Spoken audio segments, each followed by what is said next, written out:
नमस्कार साथियों आज अपन बात करेंगे कृषि से संबंधित महत्वपूर्ण क्रांतियों के बारे में। जो एग्रीकल्चर से संबंधित इम्पोर्टेंट रिवोल्यूशन है उसके बारे में आज अपन बात करेंगे।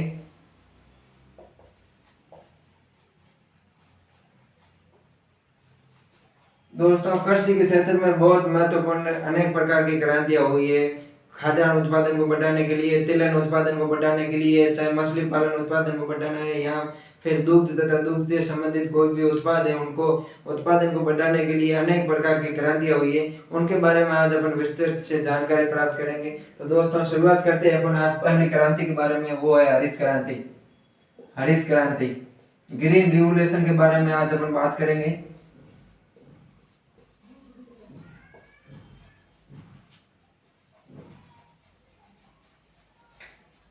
ग्रीन रिवोल्यूशन या हरित क्रांति के बारे में अगर बात करें तो ग्रीन रिवोल्यूशन का संबंध है वो है खाद्यान्न उत्पादन में वृद्धि से संबंधित। खाद्यान्न उत्पादन में वृद्धि, खाद्यान्न उत्पादन में वृद्धि से संबंधित है ये।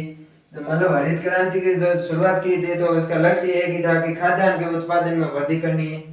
हरित क्रांति शब्द है ये विलियम एस गॉड नामक वैज्ञानिक ने दिया था।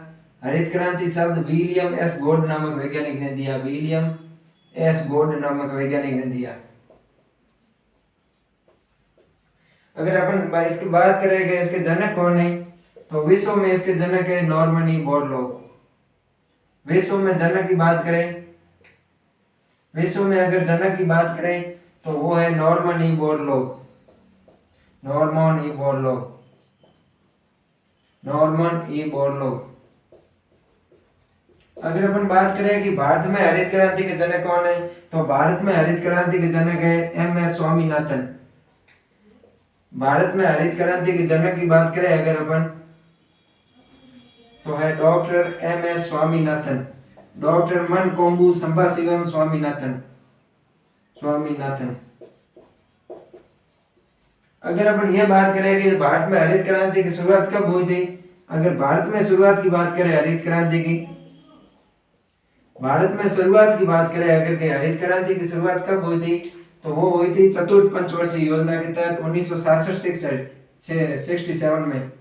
1966 यानी कि 1966-67 में हुई थी। और तब पंचवर्षीय योजना की बात करें तो चतुर्थ पंचवर्षीय योजना थी। चतुर्थ पंचवर्षीय योजना, चतुर्थ पंचवर्षीय योजना के में भारत के हरित क्रांति की शुरुआत हुई थी। यह पंचवर्षीय योजना है। इसकी शुरुआत की बात करें तो इसकी शुरुआत हुई थी 1951 में। भारत के प्रथम प्रधानमंत्री पंडित जवाहरलाल नेहरू ने शुरुआत की थी पंचवर्षीय योजना की। पंचवर्षीय योजना का अगर उद्देश्य की बात करें तो है कि किसानों और भारत की जो भी जनता है उनके सामाजिक, आर्थिक और उनका सामाजिक रूप से उत्थान के लिए ये पंचवर्षीय योजना शुरुआत की गई। अगर बात करें कि भारत में हरित क्रांति है तो उससे मुख्य रूप से कौन सी फसलों से संबंधित थी, अगर फसलों की बात करें भारत में कौन सी फसल संबंधित थी, भारत में थी हरित क्रांति वो गेहूं और चावल के उत्पादन में इसका योगदान है। गेहूं और चावल मुख्य रूप से भारत में गेहूं और चावल उत्पादन के में योगदान बढ़ावा देने के लिए हरित क्रांति की शुरुआत हुई थी। और अगर संबंधित राज्य की बात करें कि भारत में कौन से राज्य में मुख्य रूप से हरित क्रांति की शुरुआत हुई थी तो वो हुई थी पंजाब और हरियाणा। पंजाब व हरियाणा। दोस्तों, हरित क्रांति से पहले जो भी अपने भारत में जो भी गेहूं की खेती और चावल की खेती हुई थी उसमें उनकी हाइट ज्यादा थी। उनका हाइट को कम करने के लिए, बोनापन करने के लिए हरित क्रांति की शुरुआत की थी। तो गेहूं के बोनेपन के लिए उत्तरदायी जीन है वो है, गेहूं के बोनेपन के लिए उत्तरदायी जीन है वो है नोरिन 10। गेहूं के बोनेपन है तो उत्तरदायी जीन है वो है नोरिन 10। अगर इसकी बात करें नोरिन 10 का सर्वप्रथम आइसोलेट किसने किया था यानी कि इसका पृथक किसने किया था ना, तो सर्वप्रथम इसको पृथक किया था नॉर्मन ई बोरलॉग ने। सर्वप्रथम पृथक किया था नोरिन 10 को गेहूं से बोरलॉग ने। और अगर भारत में बात करें कि भारत में जो गेहूं बोने हैं उसके भारत में गेहूं के बोनेपन के लिए कौन से जीन जिम्मेदार है तो है वो RH-T। भारत में अगर गेहूं के बोनेपन के लिए बात करें बौनेपन हेतु उत्तरदायी जीन की बात करें अपन तो वो है RH फर्स्ट और RH सेकेंड। जो RH सेकेंड है इसका सर्वप्रथम आइसोलेट किया था वो किया था MS स्वामीनाथन ने। स्वामीनाथन RH सेकेंड का आइसोलेट यानी कि इसका पृथक किया था सर्वप्रथम वो किया था स्वामीनाथन ने। अगर अपन बात करें कि चावल के लिए कौन सा, चावल के बौनेपन के हेतु कौन सा जीन उत्तरदायी है चावल के बौनेपन हेतु, अगर अपन चावल के बौनेपन के हेतु बात करें तो वो है डीजीवू जीन।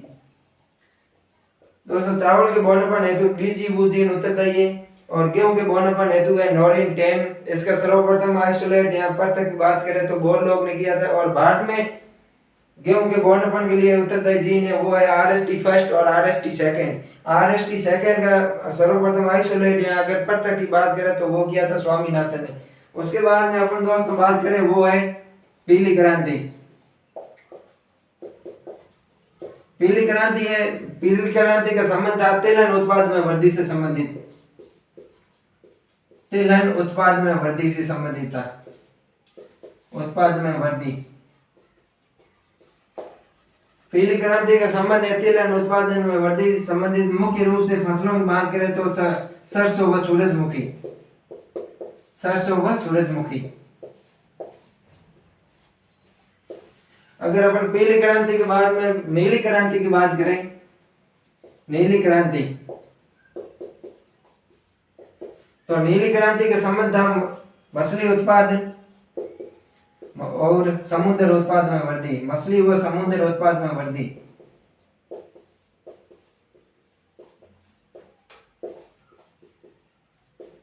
जो नीली क्रांति की शुरुआत हुई थी वो मछली उत्पादन में वृद्धि के लिए तथा उसके साथ में समुद्र से जो भी उत्पाद मिलते हैं जैसे कि सीप है उनके उत्पाद में वृद्धि के लिए नीली क्रांति की शुरुआत की।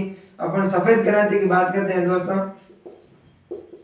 सफेद क्रांति व्हाइट रिवोल्यूशन की बात करें तो ये दूध और दूध उत्पाद से संबंधित उत्पादन में वृद्धि के लिए थी। सफेद क्रांति दूध व दूध उत्पाद, दूध उत्पाद के उत्पादन में संबंधित थी।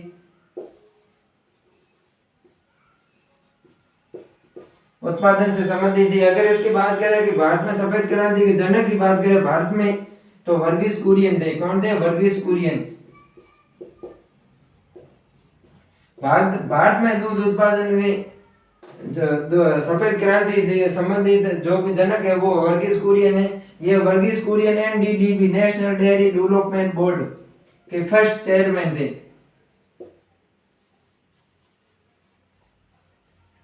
NDDB अगर कोई पूछ ले कि NDDB जो नेशनल डेयरी डेवलपमेंट बोर्ड है इसके फर्स्ट चेयरमैन कौन थे तो वर्गीस कुरियन ही थे। उसके बाद में अपन बात करें काली क्रांति या ब्लैक रिवोल्यूशन, काली क्रांति तो काली क्रांति का संबंध था वो था जैव ईंधन के उत्पाद में वृद्धि, जैव ईंधन या बायोडीजल, जैव ईंधन या बायोडीजल के उत्पाद में वृद्धि। और दोस्तों जो बायोडीजल है वो रतन जोत के बीजों से प्राप्त किया जाता है। रतन जोत के बीजों से प्राप्त किया जाता है। उसके बाद में अपन आगे बात करते हैं दोस्तों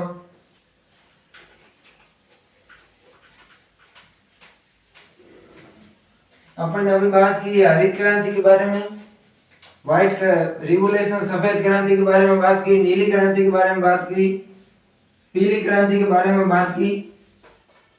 अब अपन बात करेंगे आगे गोल्डन रिवोल्यूशन सुनहरी क्रांति के बारे में।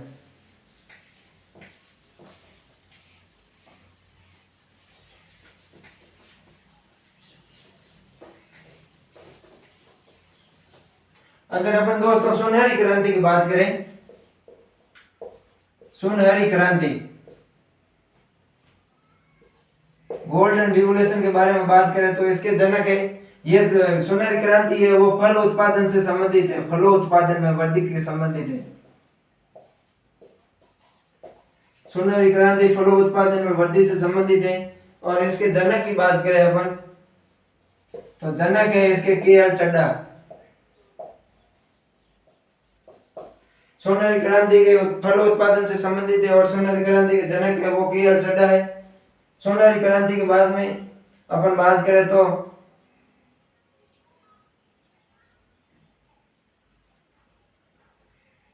लाल क्रांति की बात करें, रेड रिवोल्यूशन, लाल क्रांति।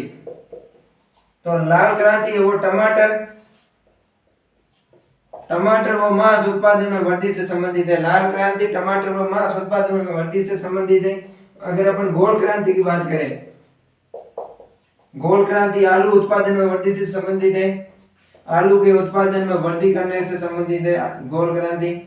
ऑरेंज क्रांति की बात करें अपन, ऑरेंज रिवोल्यूशन, ऑरेंज क्रांति की बात करें तो ये नींबू वर्गीय फलों के उत्पादन में वृद्धि से संबंधित है। नींबू वर्गीय फलों के उत्पादन में वृद्धि।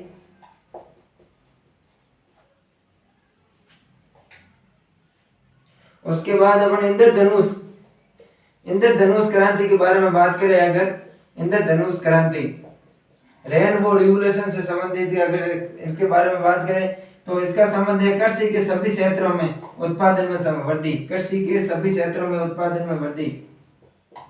कृषि के जो भी क्षेत्र है, चाहे खाद्यान्न हो, तिलहन हो, दलहन हो, उन सभी के उत्पादन में वृद्धि से संबंधित जो क्रांति चली गई थी वो रेनबो रिवोल्यूशन या इंद्रधनुष क्रांति है। और अगर इंद्रधनुष मिशन की बात करें तो वो पोलियो अभियान से संबंधित है। इंद्रधनुष क्रांति के जनक है डॉक्टर नीतीश कुमार। तो दोस्तों आज अपन ने बात की थी कृषि से संबंधित विभिन्न क्रांतियों के बारे में। थैंक यू, धन्यवाद।